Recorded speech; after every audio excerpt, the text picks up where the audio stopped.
This population is about 60 million people, with 80%. So that if we could have that SOF, that could support strengthening. Can I ask you first of all, what will be the impact of the SOF on Fiji? The SOF is very important for us. I believe the most effective protection we can give our people in the face of serious storms is timely knowledge. That is early warning of what they can expect.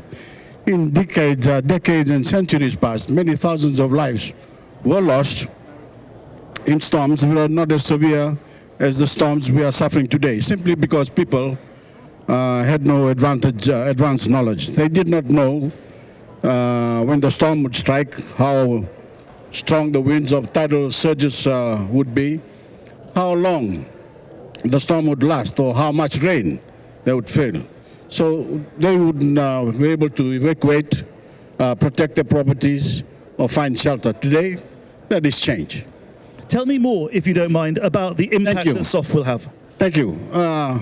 As some of you may know, since 2016, 13 cyclones have struck our islands. In the Pacific, climate-driven superstorms, the rising seas and the changing weather patterns is our norm. That is one of the reasons that we've been forcing the international community to work on their NDCs. As I said, disaster readiness and disaster resilience are two sides of the same coin, as I've already said in one of my statements, and they both depend on robust weather and climate data.